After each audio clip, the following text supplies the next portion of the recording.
Hello friends, welcome to Dimpi classes. आज मेरा topic है अनुपात समानुपात। इससे पहले मैं इस टॉपिक पर एक और वीडियो बना चुकी हूँ जिसमें मैं अनुपात और समानुपात को एकदम बेसिक से बताई हूँ। तो अगर आपने वीडियो नहीं देखा है तो डिस्क्रिप्शन में लिंक है, वहाँ से आप देख सकते हैं। तो इस वीडियो को स्टार्ट करते हैं। हमारा फर्स्ट टाइप है सम्मिलित अनुपात या खंडित अनुपात ज्ञात करना। और हमारा फर्स्ट क्वेश्चन है, यदि ए संबंध बी बराबर 1 संबंध 4, बी संबंध सी बराबर 2 संबंध 1 और सी संबंध डी बराबर 1 संबंध 2 हो तो ए संबंध बी संबंध सी संबंध डी का मान ज्ञात कीजिए। इससे पहले मैं जो वीडियो बनाई हूँ उसमें मैं आपको बताई हूँ कि हमारा क्वेश्चन दिया होता था कि ए संबंध बी बराबर 1 संबंध 4, बी संबंध सी बराबर 2 संबंध 1, बस यही तक दिया होता था। और हमसे पूछता था कि ए संबंध बी संबंध सी का मान क्या होगा, यानी हमसे जो ये एक्स्ट्रा में दिया है ये नहीं दिया होता था। तो मैं आपको बता चुकी हूँ कि उसको हम किस तरह से निकालते हैं। तो अब हमारा ये जो एक्स्ट्रा दिया है इसको भी हमें निकालना है। तो चलिए सीखते हैं कि हम ये दिया है तो ए संबंध बी संबंध सी संबंध डी तक को कैसे निकालेंगे। तो देखिए पहले हम क्या करेंगे ना कि हम ए संबंध बी संबंध सी तक का ही मान निकालेंगे और उसके बाद हम कुछ थोड़ा सा और इसको आगे बढ़ाएंगे और फिर अपना ए संबंध बी संबंध सी संबंध डी तक का भी मान निकाल देंगे। तो देखिए पहले हमें ए संबंध बी संबंध सी तक का मान निकालना है। तो ए संबंध बी का मान है 1 संबंध 4 और बी संबंध सी का मान है 2 संबंध 1। तो हम एक लाइन छोड़ के लिखते हैं 2 संबंध 1। अब 2 से 1 के साथ गुणा होगा तो ए का मान निकल जाएगा और फिर 2 से 4 के साथ गुणा होगा तो बी का मान निकल जाएगा और फिर 1 का गुणा 4 के साथ होगा तो सी का मान निकल जाएगा। तो 2 एकम 2, 4 दूनी का 8 और 4 एकम 4। तो अभी हमारा निकल गया 2 संबंध 8 संबंध 4 जो क्या मान है ए संबंध बी संबंध सी का।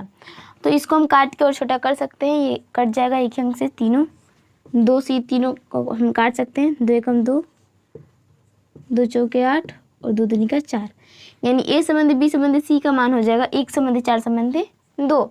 अब इसका मान के आगे हम इसका मान रखेंगे और फिर अपना जो हमारा क्वेश्चन पूछा ए संबंध बी संबंध सी संबंध डी का उसका ही मान ज्ञात कर लेंगे।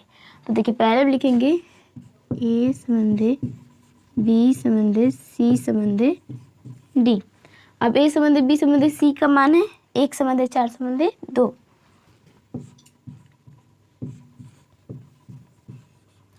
और सी संबंध डी का मान है 1 संबंध 2। तो एक लाइन छोड़ के फिर हम लिखेंगे 1 संबंध 2।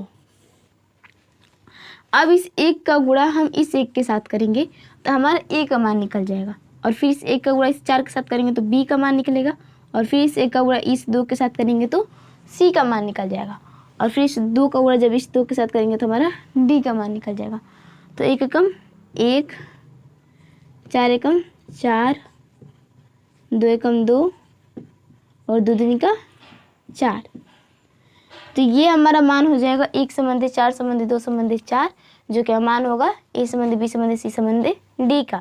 अब अगर हम इसको चाहें कि इसको काट कर हम छोटा कर ले तो ये कटेगा नहीं किसी भी एक अंक से, तो यही हमारा राइट आंसर हो जाएगा। चलिए अपने नेक्स्ट क्वेश्चन को देखते हैं।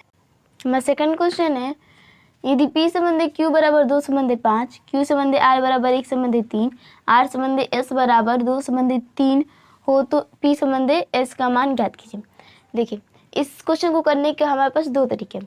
हमारे पिछले वाले क्वेश्चन में हमें पूरा का मान पूछ रहा था, यानी P संबंध Q संबंध R संबंध S पूरा का मान पूछ रहा था और यहाँ पर हमारा सिर्फ P संबंध S का मान पूछ रहा है, यानी पहले वाला अक्षर और लास्ट वाले का, बस 2 ही का मान पूछ रहा है P संबंध S का। तो इसको करने का हमारा एक और तरीका है। तो पहले हम जैसे पिछले वाले तरीके से कर रहे थे वैसे करते हैं और फिर अपने आसान तरीकों को भी देखेंगे जो हमारा दूसरा वाला तरीका है। तो पहले हम P संबंध Q संबंध R का मान ज्ञात करेंगे। P संबंध Q संबंध R। P संबंध Q का मान है 2 संबंध 5। अब एक लाइन छोड़ के लिखेंगे Q संबंध R बराबर 1 संबंध 3। इस 1 का गुणा इस 2 के साथ होगा तो P का मान निकल जाएगा 2 संबंध। अब इस 1 का गुणा इस 5 के साथ होगा तो Q का मान निकलेगा 5 संबंध। अब इस 3 का गुणा इस 5 के साथ होगा तो R का मान निकल जाएगा। तो हमारा यहाँ पर आ रहा है 2 संबंध 5 संबंध 15। तो मतलब P संबंध Q संबंध R का मान हो जाएगा 2 संबंध 5 संबंध 15। अब यहाँ से हम अपना पूरा का मान निकालेंगे। P संबंध Q संबंध R संबंध S। अब P संबंध Q संबंध R का मान है 2 संबंध 5 संबंध 15। और 8 संबंध एस का मान है 2 संबंध 3। अब इस 2 का गुणा इस 2 के साथ करेंगे तो हमारा पी का मान निकलेगा, तो 2 दूनी का 4। फिर इस 2 का गुणा इस 5 के साथ करेंगे तो क्यू का मान निकलेगा, 5 दूनी का 10। और फिर इस 2 का गुणा इस 15 के साथ करेंगे तो आर का मान निकल जाएगा, 15 दूनी का 30। और फिर इस 3 का गुणा इस 15 के साथ करेंगे तो हमारा एस का मान निकल जाएगा, 15 × 45। तो यानी हमारा पी संबंधी, क्यू संबंधी, आर संबंधी, एस का मान हो जाएगा 4 संबंधी, 10 संबंधी, 30 संबंधी, 45। लेकिन हमारा पूछ रहा है सिर्फ पी संबंधी एस का, तो पी संबंधी एस का मान हो जाएगा, पी का मान है 4 और एस का मान है 45। तो 4 संबंधी 45 हमारा आंसर हो जाएगा। इसको हम काट के छोटा नहीं कर सकते क्योंकि ये किसी भी एक संख्या से दोनों नहीं कटेंगे, तो इतना ही हमारा आंसर हो जाएगा। लेकिन अब जैसे कि इसको करने का हमारा विस्तार हो गया, अब इस टाइप के क्वेश्चन को हम थोड़ा और इजी तरीके से कर सकते हैं। तो वो देखिए कैसे हम कर सकते हैं। देखिए, जब भी हमारा पहला वाला और लास्ट वाले का बस पूछे तो हम क्या करेंगे कि हमारा जो मान है उसको हम बटा में लिख देंगे। जैसे कि 2 संबंधी 5 है तो 2/5 गुणा, क्यू संबंधी आर का है हमारा 1 संबंधी 3 तो 1/3 गुणा, अब 2 संबंधी 3 है तो 2/3। अब बस जब इसी को सॉल्व करेंगे तो हमारा आंसर आ जाएगा। ये कहीं भी कटने वाला नहीं है, तो 2 एकम 2 और 2 दूनी का 4 बटा 5 × 15, 15 × 45। तो 4/45 हमारा आंसर है, यानी 4 संबंधी 45। तो इस तरीके से भी हमारा वही आंसर रहेगा और इस तरीके से भी हमारा वही आंसर रहेगा। लेकिन जब भी पहले और लास्ट का पूछे तो आप इस तरीके से करेंगे तो आपका आंसर जल्दी आएगा। आपको जो भी तरीका अच्छा लगे आप उस तरीके से कर सकते हैं। चलिए अपने नेक्स्ट क्वेश्चन को देखते हैं। हमारा थर्ड क्वेश्चन है, ABC में ₹3500 इस प्रकार वितरित किए गए कि ए संबंधी बी बराबर 5 संबंधी 4 तथा बी संबंधी सी बराबर 30 संबंधी 2 हो तो बी को कितने रुपए प्राप्त हुए। देखिए, यहाँ पर हम पहले क्या करेंगे कि अपना ए संबंधी बी संबंधी सी का अनुपात निकाल लेंगे। तो पहले हम जैसे पिछले वाले क्वेश्चंस में कर रहे थे वैसे ही करेंगे। ए संबंधी बी संबंधी सी का अनुपात निकालेंगे। तो ए संबंधी बी का अनुपात है 5 संबंधी 4 और बी संबंधी सी का मान है 3 संबंधी 4, 3 संबंधी 2। तो यहाँ से हम ए संबंधी बी संबंधी सी का मान निकालेंगे। तो ये हो जाएगा 5 × 15, 4 × 12 और 4 दूनी का 8। तो अभी जो हमारा 15 संबंधी 12 संबंधी 8 है, इसी अनुपात पर हमारी 35 रुपया बांटा गया है। तो यानी इन सभी अनुपातों को जब हम जोड़ लेंगे तो उतना बराबर हमारा 3500 हो जाएगा। तो 15, 12 और 8 को जोड़ेंगे तो हमारा 35 आएगा। तो यानी 35 अनुपात पर हमारा 3500 रुपया बांटा गया है। तो जब हम 3500 बटा 35 करेंगे तो हमारा 1 अनुपात का मान निकल जाएगा। और हमें बी का पूछ रहा है कि बी को कितने रुपए दिए गए, तो बी का अनुपात कितना है 12। तो यहाँ से हमारा 1 अनुपात का मान निकल जाएगा और हमें बी का बताना है तो गुणे 12 कर देंगे तो 12 अनुपात का मान निकल जाएगा। तो 35 से 3500 कटेगा तो एक बार में और 2 जीरो बढ़ जाएगा। तो 12 गुणे जब 100 के साथ करेंगे तो 1200 हमारा आंसर आ जाएगा। चलिए अपने नेक्स्ट क्वेश्चन को देखते हैं। हमारा फोर्थ क्वेश्चन है, सोनी मोनी टोनी को ₹2400 2 संबंधी 3 संबंधी 5 के अनुपात में बांटे गए। सबसे अधिक धन किसको और कितना मिला। देखिए, इस क्वेश्चन में हमारा अनुपात निकालने की कोई जरूरत नहीं है, यहाँ पर हमारा अनुपात पहले से दिया है। सोनी मोनी और टोनी, तो सोनी मोनी टोनी को 2 संबंधी 3 संबंधी 5 के अनुपात में 24 रुपये बांटे गए। तो यानी इन तीनों को हम जोड़ लेंगे तो उतने अनुपात बराबर 24 रुपया हो जाएगा। तो 2 और 3 5 5 10, यानी जो 24 रुपये है ये 10 अनुपात पर बांटा गया है। तो अगर हम 24 बटा 10 कर देंगे तो यहाँ से हमारा 1 अनुपात का मान निकल जाएगा। और अब पूछ रहे हैं कि सबसे अधिक धन किसको और कितना मिला। तो किसको मिला, तो जिसका अनुपात सबसे अधिक रहेगा उसे सबसे अधिक धन मिलेगा। तो यहाँ पर हमारा टोनी का अनुपात सबसे अधिक है 5, तो सबसे अधिक धन मिलेगा टोनी को। तो यहाँ पर हमारा 1 अनुपात का मान निकल जाएगा। अगर 24/10 कर देंगे तो, और हमें 5 अनुपात का मान निकालना है तो गुणे यहाँ पर 5, 1 0 से 1 0 कट जाएगा, 24 5 120, और ये 0 1 बढ़ जाएगा, यानी 1200 रुपये। तो सबसे अधिक धन मिलेगा टोनी को, और कितना मिलेगा तो 1200 रुपये। चलिए अपने नेक्स्ट क्वेश्चन को देखते हैं। हमारा 5th क्वेश्चन है, कोई धनराशि PQR में 3 संबंधी 5 संबंधी 7 के अनुपात में बांटी गई। यदि Q का भाग रुपये 1500 हो तो P और R के भागों का अंतर ज्ञात कीजिए। देखिए यहाँ पर हमारा जो 1500 रुपये दिया है ये Q का भाग है, यानी Q को 1500 रुपये मिल रहा है। तो पिछले वाले क्वेश्चन में हमारा जो यहाँ पर अंक दिया होता था वो कुल अनुपातों को मिला के दिया होता था, और यहाँ पर हमारे ये सिर्फ Q का मान है। तो ये जो 1500 रुपये है ये Q का अनुपात का बराबर हो जाएगा, यानी Q का अनुपात हमारा 5 है। जैसे कि P संबंधी Q संबंधी R है, 3 संबंधी 5 संबंधी 7 है। तो ये जो हमारा 1500 रुपये है ये Q का भाग है, यानी 1500 रुपये हमारे Q के अनुपात के बराबर हो जाएगा। हमें ये समझना कि जो हमारा अंक दिया है वो कितने अनुपात का मान है। पिछले वाले क्वेश्चन में हमारे पूरे अनुपात को मिलाकर सभी को इतने पे बांटे जा रहे थे, तो पूरे अनुपात को मिला का मान होता था, तो हम सबको जोड़ के उतना बराबर हमारा वो वाला अंक हो जाता था। लेकिन यहाँ पर हमारा जो 1500 रुपये है ये सिर्फ Q का मान है, पर्सनल Q का है, तो ये Q के अनुपात के बराबर हमारा 1500 रुपये हो जाएगा। तो 1 अनुपात का मान निकालने के लिए हम 1500/5 कर देंगे तो हमारा 1 अनुपात का मान निकल जाएगा। अब हमें पूछ रहा है कि P और Q के भागों का अंतर ज्ञात कीजिए। तो देखिए यहाँ तक तो हमें उसी तरीके से करना है। अब इसके आगे हम 2 तरीके से इसको कर सकते हैं। पहले हम थोड़ा विधि समझते हैं, फिर हम इसको आसानी से करेंगे। तो 1500/5 करेंगे तो हमारा 1 अनुपात का मान निकल जाएगा। तो अभी हमें P और R के अनुपातों का जैसे कि P और R के जो भाग है उनका अंतर बताना है। तो P का अनुपात है 3, तो 1 अनुपात का मान यहाँ पे निकल जाएगा, और फिर 3 से गुणा करेंगे तो P को जितने रुपये मिले वो हमें निकल जाएगा।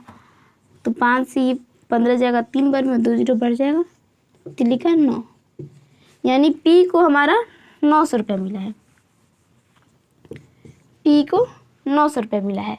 और R की बात करें तो 1500/5 करेंगे तो 1 अनुपात का मान निकलेगा, और R का अनुपात है 7, तो यहाँ पर गुणे 7 करेंगे तो R को जितने रुपये मिले वो निकल जाएगा। तो 5 से 15 जाएगा 3 बार में, और फिर ये 2 0 बढ़ जाएगा, 17 का 21, यानी R को 2100 रुपये मिला है। तो अभी हमें इन दोनों का अंतर बताना है। तो 2100 में से जब हम 900 घटाएंगे तो हमारा 1200 आ जाएगा, यानी P और R के भागों का अंतर 1200 रुपये हो जाएगा। लेकिन ये तो हो गया विस्तार विधि, इसको हम और आसानी से कैसे कर सकते हैं, चलिए वो देखते हैं।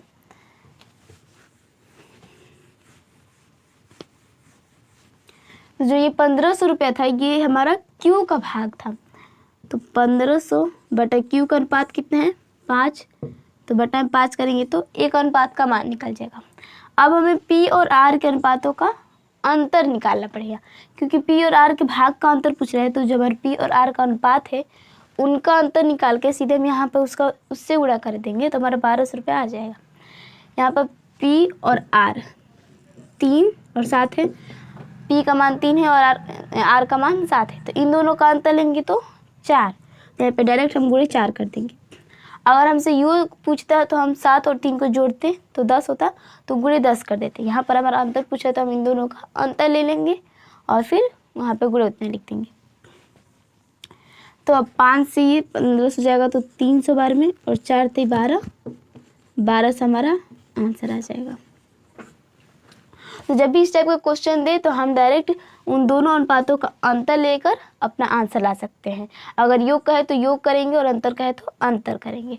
चलिए फिर नेक्स्ट क्वेश्चन को देखते हैं। हमारा 6th क्वेश्चन है, रुपये 2000 PQR को इस प्रकार बांटिए कि P को Q का दुगुना और Q को R का आधा मिले। तो देखिए पहले हम इसका अनुपात निकालेंगे कि किस अनुपात में हमें इन्हें बांटना है। तो P संबंधी Q, P संबंधी Q संबंधी R। तो कह रहे हैं कि P को Q का दुगुना मिले। तो देखिए यहाँ पर आप कोई भी अंक मान सकते हैं अपने मन से। तो ऐसा में जैसे कि हम P को कोई भी अंक Q को कोई भी अंक मानेंगे, जैसे मान लीजिए हम 5 मान लिए कि Q को 5 के अनुपात में मिल रहा है, तो अगर Q को 5 मिल रहा है तो P का उसका दोगुना मिलना चाहिए। तो 5 का दोगुना 10। तो अगर Q को 5 मिलेगा तो Q को 5 मिलेगा तो P को उसका दोगुना मिलेगा। तो यानी हमारा P संबंधी Q का मान हो जाएगा 10 संबंधी 5। तो इसको हम काट के छोटा कर सकते हैं, तो 2 संबंधी 1 हो जाएगा। तो इस टाइप के जब भी क्वेश्चन दे दे तो हम अपने मन से अंक मान के चलते हैं। तो यहाँ पे आप कोई भी अंक मानेंगे तो इसी अनुपात में हमारा कट कर वो आ जाएगा। तो हम डायरेक्ट इसको 2 संबंधी 1 लिख सकते हैं। अब उसके बाद कर रहे हैं कि और Q को R का आधा मिले। Q को R का आधा मिले। अब R को जितना भी रुपये मिलेगा उसका आधा Q को मिलेगा। तो मान लीजिए हम R को 1 मान के चलते हैं तो Q को उसका आधा मिलेगा, यानी 10.5 मिलेगा। तो हमें ऐसा कोई अंक नहीं माना है जिससे हमारा 10 में आंसर है। हम अपने मन से कोई भी अंक मान सकते हैं, तो हम इसको 1 से ज़्यादा अंक मान लेते हैं। मानते हैं कि R को 2 मिल रहा है तो Q को उसका आधा मिलेगा, यानी 2 का आधा 1। तो हमारा Q और R का अनुपात हो जाएगा 1 संबंधी 2। अब यहाँ से अपना पूरा का अनुपात निकाल लेंगे। 2 का गुणा 1 के साथ करेंगे तो 2, फिर 1 का गुणा 1 के साथ करेंगे तो 1, और फिर 2 का गुणा 1 के साथ करेंगे तो 2। यानी P संबंधी Q संबंधी R को 2 संबंधी 1 संबंधी 2 के अनुपात में 2000 रुपये में बांटना है। तो हमें बताना है कि इन तीनों को कितने कितने रुपये मिल रहे हैं। तो देखिए अब हम इन सभी को जोड़ेंगे, 2 1 3 2 5, यानी जो 2000 रुपये है ये 5 अनुपात पे बट रहा है।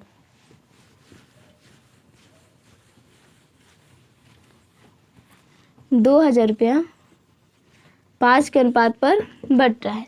तो हमें बताना है 2000 बटा 5। अब अगर हमें P का मान बताना है तो P को मिला था ऐसे, P संबंधी Q संबंधी R, तो 2 संबंधी 1 संबंधी 2 के अनुपात पर बांटा गया था। तो P को 2 अनुपात में मिल रहा है, तो 2000 बटा 5 कर देंगे तो हमारा 1 अनुपात का मान निकलेगा। और हमें P के लिए हमें 2 अनुपात पर बांटना है, तो गुणे 2, 5 से ये 2000 जाएगा 400 बार में, और 4 दूनी का 8, यानी P को हमें 800 रुपये देना है। अब अगर हम Q की बात करें तो 2000 बटा 5 करेंगे तो 1 अनुपात का मान निकल जाएगा। अब Q को 1 ही अनुपात पर हमें बांटना है, तो फिर हम गुण 1 कर देंगे। 5 से ये 2000 जाएगा 400 बार में, और 400 गुण 1 यानी 400 रुपया। तो Q को हम 400 रुपये देंगे। अब हमें R को बांटना है, तो R बराबर 2000 बटा 5 करेंगे तो 1 अनुपात का मान निकल जाएगा, और R को हमें 2 अनुपात में बांटना है, तो फिर गुणे 2 कर देंगे। तो 5 से ये 20 जाएगा तो 4 बार में, और फिर ये 2 जीरो बढ़ जाएगा यानी 400, 400 गुणे 2 यानी 800। तो फिर 800 हमारा आंसर आ जाएगा। मैं उम्मीद करती हूँ कि आपको क्वेश्चन समझ में आएगा। चलिए फिर next question. Thank you so much for watching this video. अगर आपको वीडियो पसंद आया तो हमारा 6th क्वेश्चन है, ₹2000 PQR को इस प्रकार बांटिए कि P को Q का दोगुना और Q को R का आधा मिले। देखिए पहले हम इनका अनुपात निकालेंगे कि जो 2000 रुपये किस अनुपात में हमें इन्हें बांटना है। तो P संबंधी Q संबंधी R।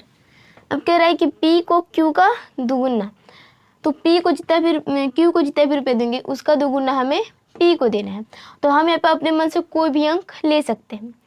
तो मान लीजिए कि हम Q को अगर 1 दे रहे हैं तो P को Q का दोगुना चाहिए, नहीं Q का दोगुना P को चाहिए, तो 1 का दोगुना 2 हो जाएगा। तो ये 2 संबंध 1 के अनुपात में बढ़ जाएगा। यहाँ पर हम कोई भी अंक ले सकते हैं।